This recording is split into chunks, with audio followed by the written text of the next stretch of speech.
आज विकास खंड हल्दर मऊ स्थित रघुराज शरण सिंह डिग्री कॉलेज में आयोजित प्रतिभा सम्मान समारोह में कैसरगंज के सांसद ब्रिजभूषण शरण सिंह ने अनेक प्रतिभाओं को सम्मानित किया।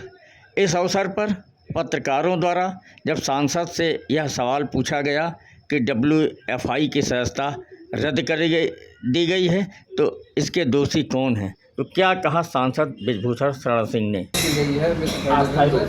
कैसे देख रहे हैं, किस तरीके से लापरवाही? देखिए, WFI का चुनाव समय से नहीं हो पाया, इस कारण से सदस्यता को रद्द किया गया।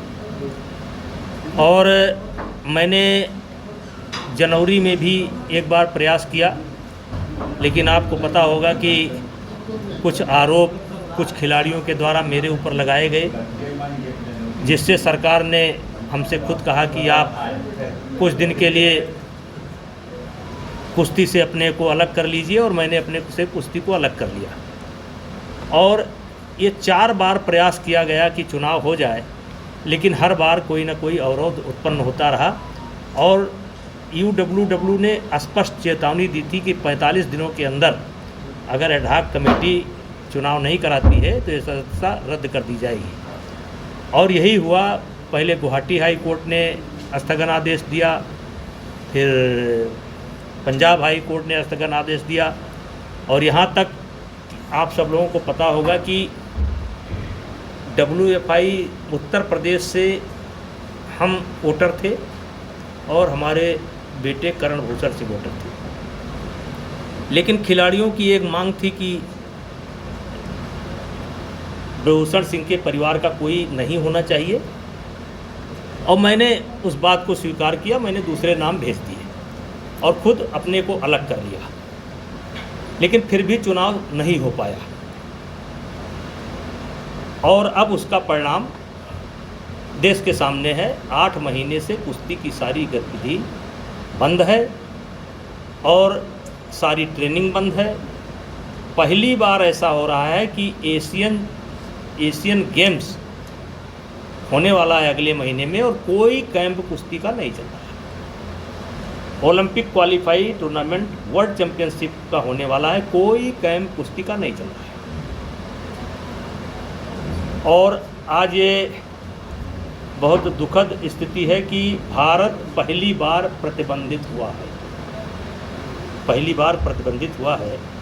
और अब शीघ्र ही अगर इस समस्या का समाधान नहीं हुआ और चुनाव नहीं कराए गए तो ओलंपिक में इंडिया के बैनर के तले या वर्ल्ड चैंपियनशिप में इंडिया के बैनर तले या एशियन गेम्स में इंडिया के नाम से कोई रेसलर कुश्ती नहीं लड़ सकता है। ये हमारे देश का और के लिए भी दुर्भाग्य है और पहलवानों का भी दुर्भाग्य है। आपने कैसे उनका ये आरोप नहीं, कैसे मैं आपसे जानना चाहता हूँ मीडिया से, कैसे मैं कारण बना हूँ?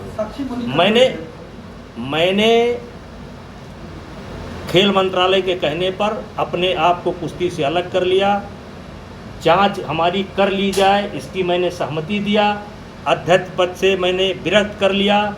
मेरे परिवार का कोई वोटर नहीं है, मैं वोटर नहीं हूँ। लेकिन अगर उनकी ये मांग है कि भारत की नागरिकता मैं छोड़ दूँ तो ये तो संभव नहीं है। और वो कौन होती है तय करने वाले कि अध्यक्ष कौन बनेगा? अध्यक्ष जो देश की फेडरेशन है वो तय करेगी कि कौन अध्यक्ष बनेगा। अब उन लोगों का एक कैंडिडेट आया है, एक कैंडिडेट और है जो बनारस के रहने वाले हैं। दोनों के बीच में मुकाबला होना है। जिसको देश की फेडरेशन चाहेंगे वो चुनाव जीतेगा। वो कौन होते हैं कहने वाले? जिस तरीके से ये रद्द हुई है, इसका जिम्मेदार आप किसको मानते हैं? जो WFI उसका जिम्मेदार टोटल ये धरनाजीवी खिलाड़ी हैं जिन्होंने कुश्ती के साथ मजाक किया है, देश के खिलाड़ियों के साथ मजाक किया है। ममता बनर्जी ने कहा है हाई स्कूल और इंटर कॉलेज में जो बच्चे अच्छा स्थान प्राप्त करते हैं, जैसे यहाँ पर जो कार्यक्रम था वो इस ब्लॉक के जितने भी इंटर कॉलेज और हाई स्कूल कॉलेज के हैं उनके टॉप 20 बच्चों को बुलाया गया था, और उनको लाने जाने की व्यवस्था की जाती है, भोजन की व्यवस्था की जाती है, उनको मेडल और प्रशस्ति पत्र दिया जाता है। और कुछ ऐसी चीज़ें हैं जो हम लोगों का अपना अनुभव है, उसको हम शेयर करते हैं। जैसे हमारा मुख्य टारगेट रहता है कि ये हाई स्कूल इंटर का जो समय है, ये तैयारी का समय है और लक्ष्य निर्धारण का समय है। उसी पर थोड़ा उद्बोधन होता है और ये कार्यक्रम लगातार 10 वर्ष से चल रहा है। अंतर मत करिए। राहुल गांधी ने कहा है कि चीन की जो जमीन, भारत की जमीन है, वो चीन ने कब्जा कर लिया है। सबसे ज़्यादा चीन के कब्जे में ज़मीन देश की उस समय गई है जिस समय पंडित जवाहरलाल नेहरू इस देश के प्रधानमंत्री थे। नेताजी 2024 का मुद्दा लोग बता रहे हैं। गरीब बनाम धरना से सुप्रिया सुलेह ने कहा कि गरीब बनाम धरना से के मुद्दे पर 2024 का चुनाव होगा। देखिए, 2024 का जो चुनाव है, भारतीय जनता पार्टी बनाम मोदी बनाम परिवार की राजनीति बचाओ, इसके बीच में होना है। जो वंशवादी दल हैं उनके बीच में चाहिए फेडरेशन को तो कोई फैसला नहीं लेना है। देखिए, चुनाव जो हो रहा है वो एडहॉक कमेटी के देखरेख में हो रहा है और यहाँ तक कि 12 तारीख को वोटिंग होनी थी, 11 तारीख को स्टे आ गया। इसके पहले गुवाहाटी से, आसाम से स्टे आ गया, तो इसमें कोई रोल नहीं है। अब सुप्रीम कोर्ट मामला गया है, सुप्रीम कोर्ट जो निर्णय देगा सबको मानना पड़ेगा। पंजाब के राज्यपाल ने सीएम को धमकी दी है कि अगर कानून व्यवस्था नहीं सुधरा तो फिर यहाँ राष्ट्रपति शासन लगा दिया जाएगा। आपका क्या मानना है इस पर? हर विषय पर मुझसे क्यों बोलवा, छोड़िए। ठीक है। अगर ये चुनाव नहीं हो रहा है और तो जिस तरह से 7 महीने से बच्चे, जो जूनियर बच्चे हैं, इस तरह से परेशान हैं, तो इसको जिम्मेदार, इसके जिम्मेदार सिर्फ इस देश के 3 खिलाड़ी हैं। जैसे सबको पता है, बजरंग, विनेश, साक्षी, सबको पता है। और तो सब वापस चले गए, और सब बच्चे तो वापस चले गए। आज मैं कहता हूं कि वोटिंग करा लीजिए, हरियाणा में वोटिंग करा लीजिए, देखिए किसका समर्थन है। हमारा समर्थन है। तो ये लड़ाई में तो कुश्ती का नुकसान हुआ, भारत का नुकसान हुआ नेताजी।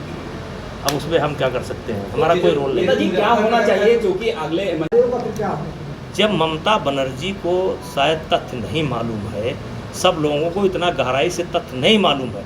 मैं जनवरी महीने से ही अलग हूँ फेडरेशन से, जनवरी महीने से अलग हूँ फेडरेशन से, और मैं ना प्रत्याशी हूँ, ना मेरे परिवार का कोई प्रत्याशी है, वोटर भी नहीं हूँ, तो इसमें मेरा रोल क्या है? अब वो देश के हर आदमी को कहते हैं वो ब्रह्मभूषण सिंह का आदमी है, तो ये कैसे रोक लोगे आप? जी, मुजफ्फरनगर से एक वीडियो वायरल हो रहा है जिसमें टीचर एक मुस्लिम थी इसकी, अब इसमें भी राजनीति शुरू कर दी है कांग्रेस वाले। देखिए, राहुल गांधी सोच समझ करके नहीं बोलते हैं। देश में बहुत कुछ शुरुआत पहले से हो चुकी है, लेकिन सफलता इस समय मिल रही है और उस सफलता में कहीं ना कहीं प्रधानमंत्री जी का बहुत योगदान है। ओपी राजभर ने कहा है पूरा देश खुशी मना रहा है। अभी आपने देखा कि हज़ारों बच्चों ने वेलकम किया है, पूरा देश खुशी मना रहा है। आज एशिया में एक ऐसा देश है, हम तो कल पाकिस्तान में डिबेट सुन रहे थे पाकिस्तान के लोगों का, वो गर्व कर रहे हैं भारत की सफलता पर। मोदी जी को, वैज्ञानिकों को, देश को हमारे धन्यवाद कर रहे हैं। लेकिन राहुल